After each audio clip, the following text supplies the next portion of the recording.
research and development work to produce for headache. But if it doesn't cure your headache, what is the use of all the big literatures behind it? Same thing applies with Sharia.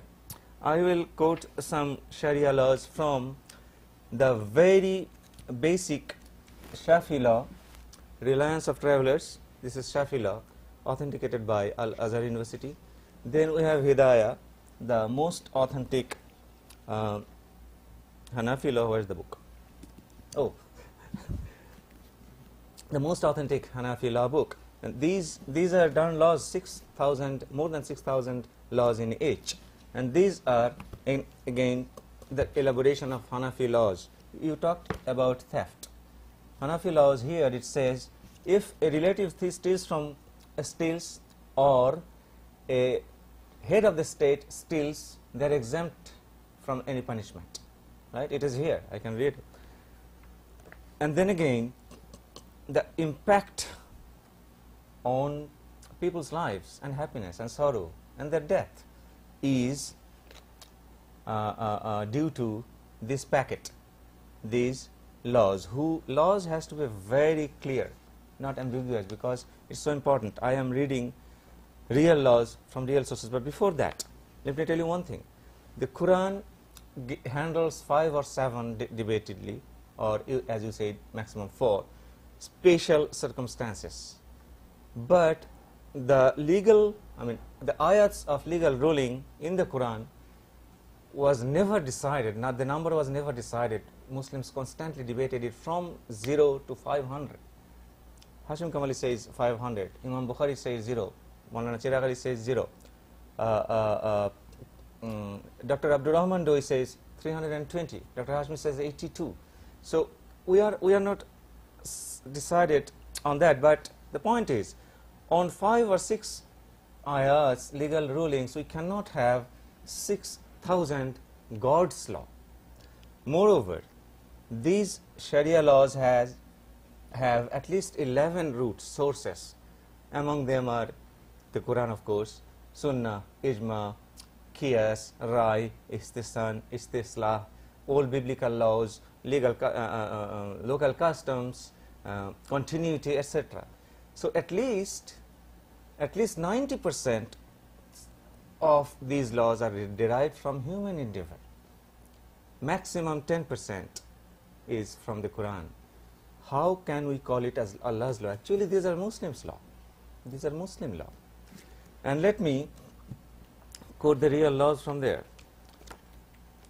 In adultery, fornication, and rape included, the requisite witness is from 4 male adult eyewitnesses. All these books, Shafi'ain. Even in the Pakistan's Hudud law, number 7, 1979, amended by number 20, 1980, also states rape included.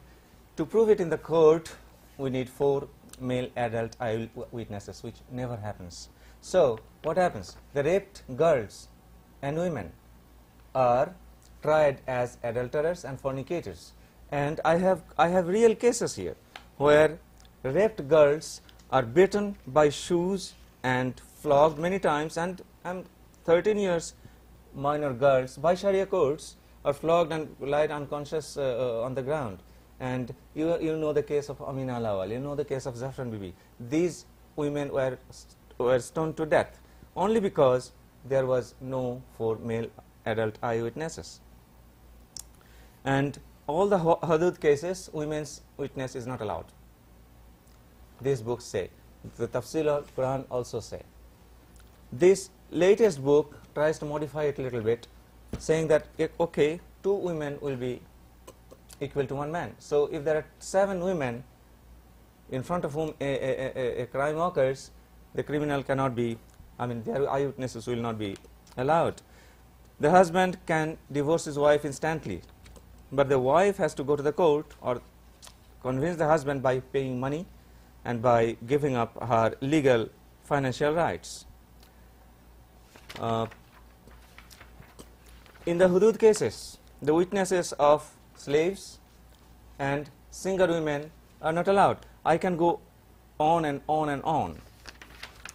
And especially I can go through the real court cases, which are so frightening. These, we cannot accept these as any just law. Forget about God's law. Now coming down to our Canadian Sharia Court, first of all, they didn't tell us which Canadian law is un-Islamic or not acceptable to them and why. And then they did not put forward their law, what law they are going to apply. Also, of course, they say if the parties involved belong to one of those schools, Hanafi, Sharafi, Maliki, Hanbali, then the law of that particular school would be applied. I have quoted you the laws from that particular school.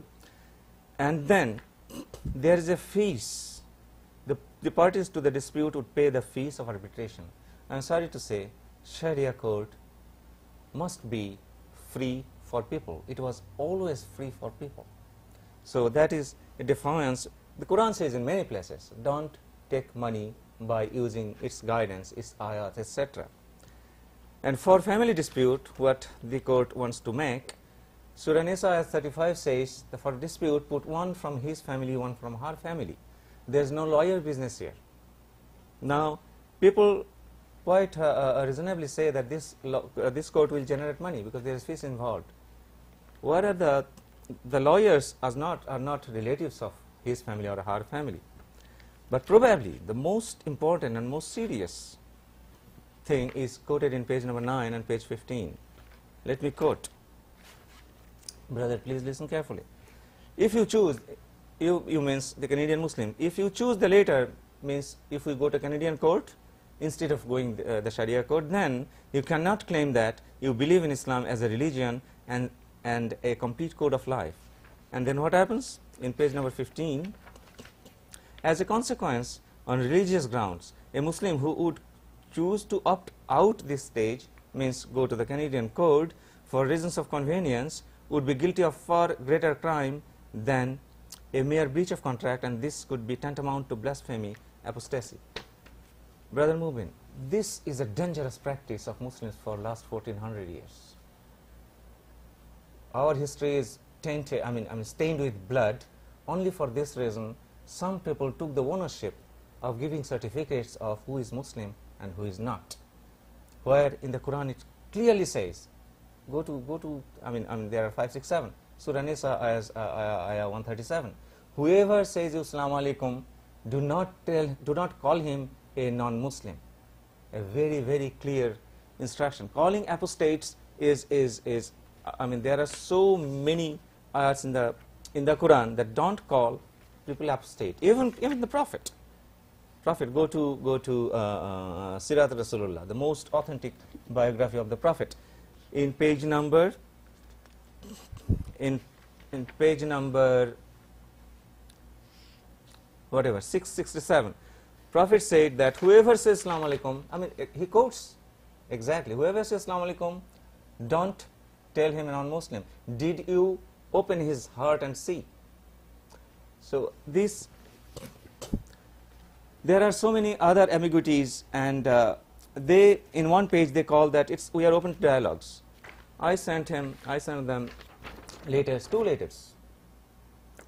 One, the reply came after 1 month that you wait, we are giving you the real reply, and nothing came. We sent them a second letter calling for a dialogue.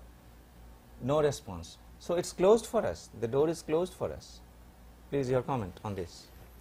Yes. I'm going to very, very quickly respond to some of the points. The issue of where do these so many laws come from if there are only X ayat in the Quran that mention specifically on law. And the reason why there's been debate and difference of opinion on how many verses there are actually is because of how you can take a verse. A verse could have a command form of the verb, and jurists will say, look, this is a commandment for you to do. وَأْمَرْ بِالْمَعْرُوفِ and أَمَرْ بِالْمَعْرُوفِ. Now there's an imperative verb, order.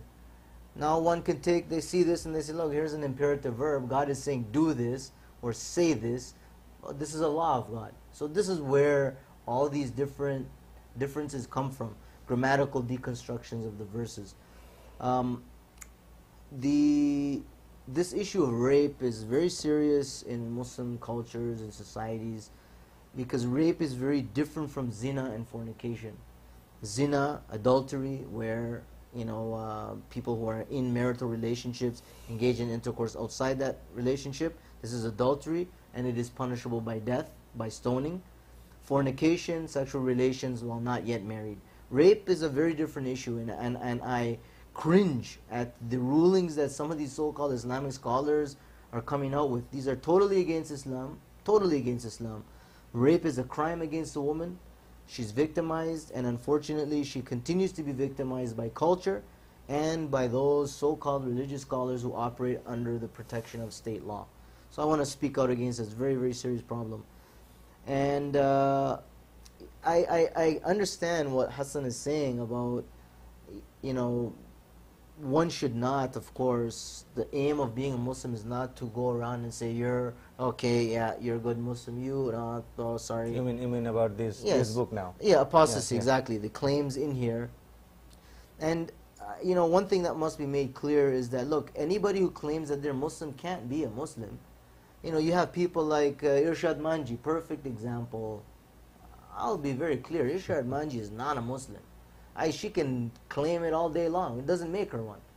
So I understand the concerns that come from the statements in this publication, but at the same time I want to respect the fact that, look, not everybody can fall under the category of Muslim just because they claim to be so. So moving to this specifically, the question is really, what is the problem with Canadian law? Why do you need this? And the answer is that there are a number of problems with Canadian law, a number of problems. First and foremost, the state justice system is built on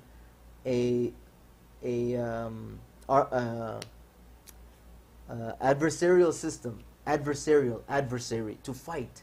That is its nature. You hire a lawyer, he is your warrior that fights your battle for you.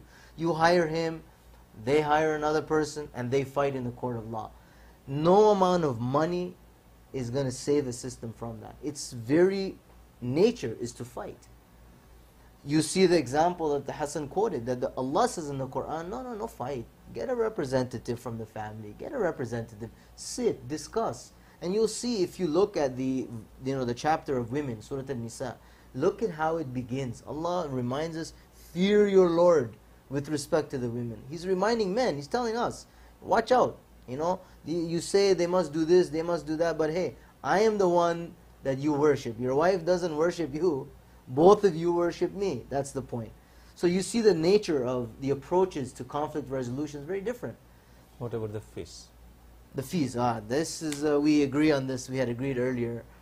A little plug-in for Masjid al-Nur. Masjid al-Nur doesn't charge money, hasn't charged money, and doesn't intend to charge money, and in fact speaks out very, very strongly against any kind of accepting or implicitly accepting that these boards charge money. Absolutely out of the question. Should not be. Should be prohibited. Thank you, Brother Mubin. Our time is over today. As you see that we couldn't even touch the touchable points. It is so vast a subject. We will come back again, inshallah. Part 2. And part 2. We came here as friends. We are going back as friends as well.